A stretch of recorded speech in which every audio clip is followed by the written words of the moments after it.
In a world where faith often felt routine and religion seemed bound by tradition, a spark erupted that no one could contain, a movement that began quietly but soon shook the American colonies to their core.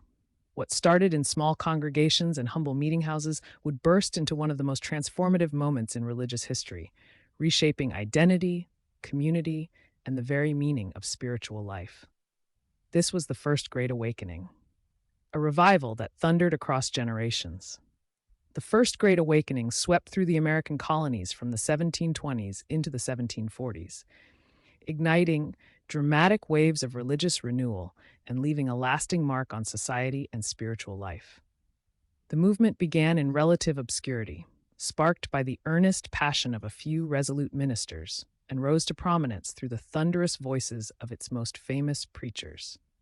It was not merely an isolated event, but a spiritual earthquake that touched regions, denominations, and communities, stirring both the powerful and the powerless.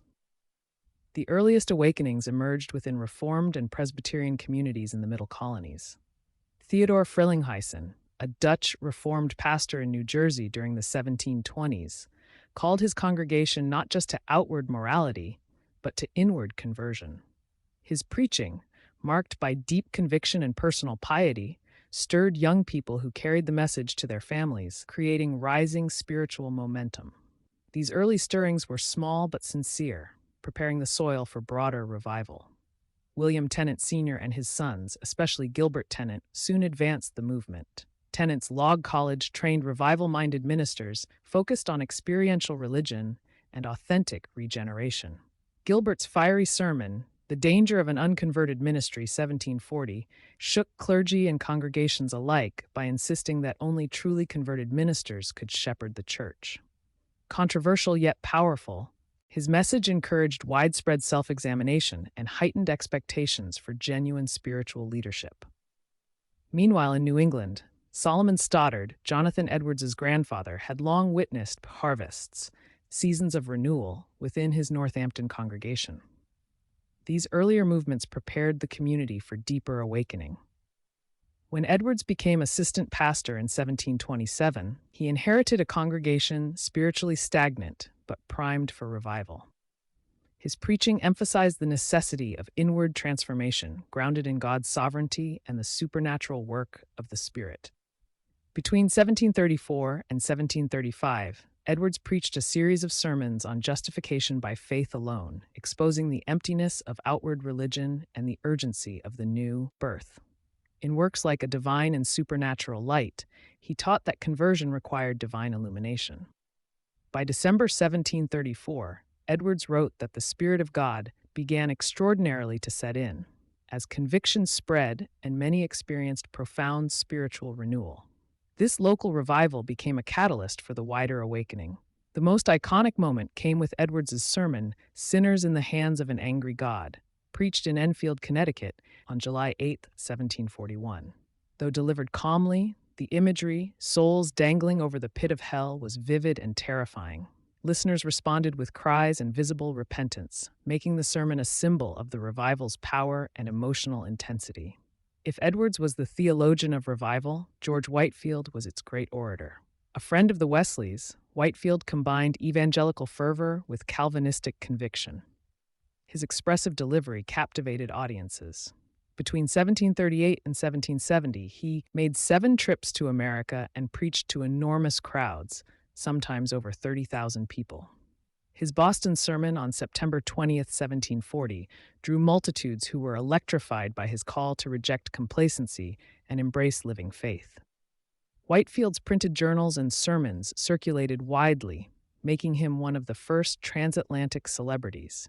He preached at Harvard, Yale, and in Northampton with Edwards, who famously wept during one of his messages. Gilbert Tennant's preaching tour in late 1740 complemented Whitefield's efforts, urging ministers to prove their conversions and calling congregations to renewed devotion. Revival spread rapidly, bringing excitement but also criticism. Opponents, called Old Lights or Old Side, believed the revivals encouraged emotional excess and disorder.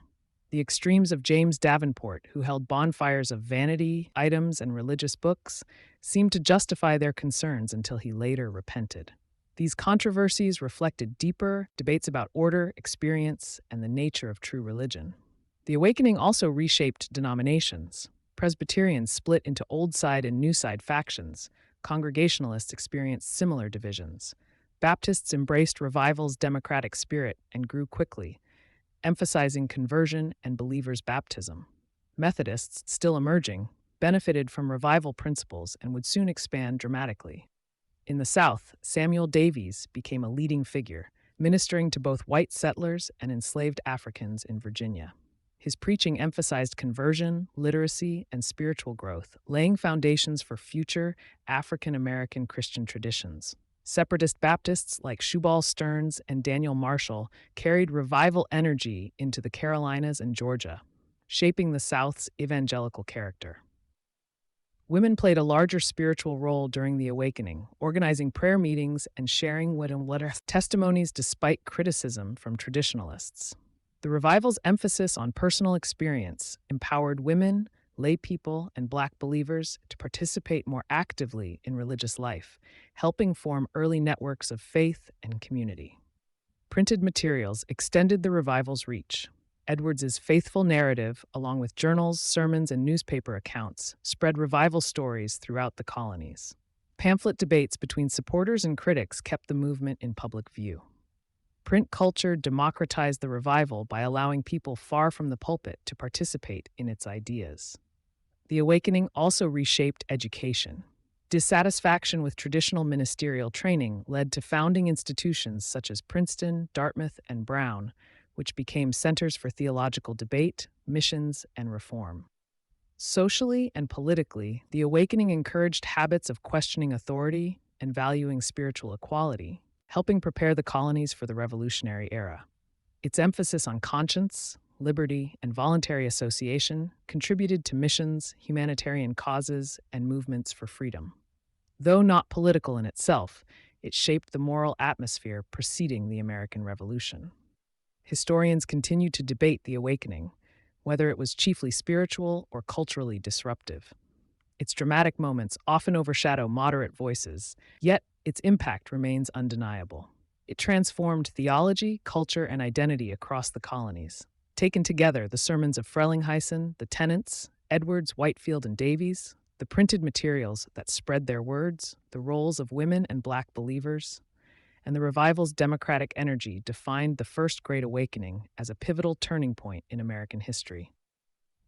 Neither solely a revival nor a revolution, it became a crossroads where personal faith, social change, and new ideas converged. It left lasting seeds for religious, educational, and political development, shaping American Christianity and the very idea of American identity.